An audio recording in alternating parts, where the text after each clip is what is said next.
Dear brothers, I'm supposed to have 15 minutes, but I won't take any time. Inshallah, I will just leave you with one small, very, very important lesson that I learned and I basically studied with our middle schoolers in our part-time program at Hamd. So every second week of the month, we have something called Deen Talk. Deen Talk, where the students who don't come full-time to our school, we are giving them an education which can impact them and give them enough knowledge to train them for their worldly life. Right? They're not a full-time Islamic students. They're not coming and learning Islamic studies. They're not learning Arabic. They're coming, spending an hour or half an hour or maybe 2 hours max, and they're just learning Quran. So nonetheless, we have something called Deen Talk, and I was speaking to middle schoolers. And I was thinking about what should I be speaking with the middle schoolers as they're going to public school and they are witnessing what they witness and what we all know of. So I started talking about this very important topic. And that is related to my topic, as you can see, is divine whispers. In simple words, the art of sincere dua. The sincere dua to Allah subhanahu wa ta'ala.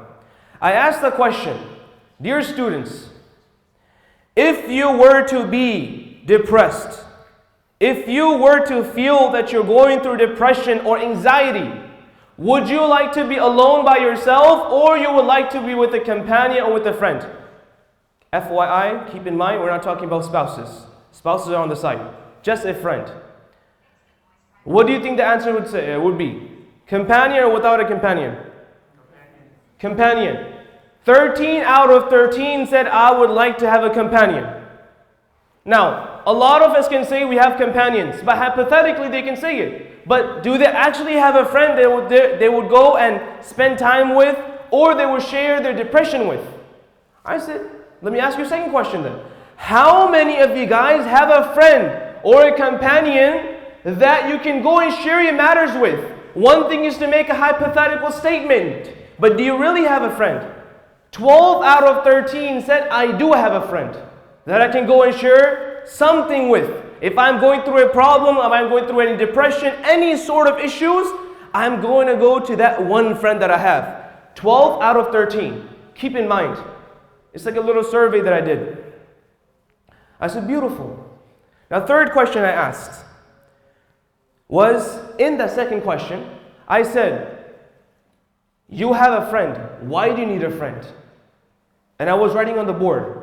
They said for emotional support, to distract us, to make dua for us, to motivate us, to give us confidence. Very similar answers. I said, Jayyid, good job. Ahsantum, beautiful. I said, good. Moving on to the third question. It might be a little different from the questions, but it's a question. I said, how many of you guys have a Muslim friend and how many of you guys have a non-Muslim friend that you are calling as your companion? Correct? 13, the first question, if you would like to be alone with someone. Second one, how many of you guys have a friend? 12 out of 13. I hope you guys are following. The third question I asked was, who was that friend? Is it a Muslim or is it non-Muslim? 11 out of 13 said, it's a Muslim friend. 1 out of 13 said, it's a non-Muslim friend. So predominantly, most of them said, we have a Muslim friend. 11 out of 13. Please keep in mind. And they all have the same reasons. And if I was to ask you this, dear brothers and sisters, is a Muslim friend better or a non-Muslim friend better? A Muslim friend better without undermining anyone. The reason why I said a Muslim friend is better is because that friend can motivate you in your deen. الْمَرْءُ عَلَى دِينِ خَلِيلِهِ فَلْيَنْظُرْ أَحَدُكُمْ مَنْ يُخَالِلْ. Each and every single one of you is upon the religion of the one you befriend. And Rasulullah sallallahu alaihi wasallam says, so make sure that whoever you befriend is the one that is the right person. So the one you choose must be a right person, because on the day of judgment you will be resurrected with him, meaning your deen. I said, oh, no problem. And I motivated them about making a Muslim friend. Only 1 out of 13 had that. The fourth question then was, I'm moving on very fast. The fourth question asked was, you guys talked about having a friend. You guys talked about you would like to share all of your depression and all your personal matters with that person. And you have him on the contact list. If I was to go on the contact list right now, I could have thousands of people. From those 1,000 people, you have that one friend that you're connecting with. You guys are following me? 12 of them said that. I said, the fourth question was a very important question. How many have you thought of making Allah your friend? How many of you thought of Allah being your friend, your companion? What do you think the answer was? Anyone? 0? Come on, please. Anyone? Can I have some answers, please? 5? Good number. Anyone else? 1? 8 out of 13 said we would like to have Allah as our friend that we can share our matters with. And 5 of them said no. And I was very curious to know why they said it. They were very open, keep in mind. They didn't hide anything. I said, why? All of them said, in their own ways, Allah is a king. It doesn't befit Allah to have a friend. Allah does not have any partner. How can Allah, the Almighty, have a friend? It doesn't make sense. Oh, Allah is big, is vast. How can we as human beings have friends? And I told them, dear students, Allah subhanahu wa ta'ala is so merciful, that if you were to raise these two hands in front of Allah subhanahu wa ta'ala, Allah will answer your question. And I said this, and I gave an example of myself, I won't give it here. Dear brothers, if you as a child was to get hit, was to get a small scratch on your arm, on your, I call it bicep, right? Bicep.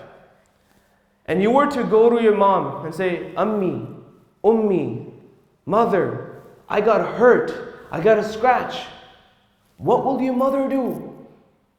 Say, son, come here. She will just lovingly and compassionately will do this. I swear they will do it. It doesn't hurt, son. Beta, it doesn't hurt. Don't worry. It doesn't hurt. She would do it.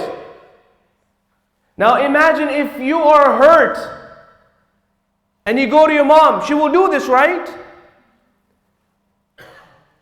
And I told them, if you were to get hurt, and if you were to go to Allah subhanahu wa ta'ala, Allah will be far loving than your own mother.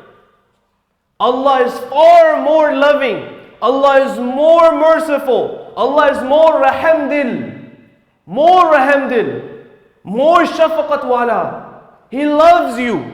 Why don't you turn to Allah subhanahu wa ta'ala? Why do we think only human beings are the ones who are going to help us? It could be Allah subhanahu wa ta'ala helping us. I say, if we have friends on our contact list that we can reach out to, why can't we reach out to Allah subhanahu wa ta'ala? And I said, learn how to make dua to Allah subhanahu wa ta'ala, because that's how you will end Allah subhanahu wa ta'ala on your friend list.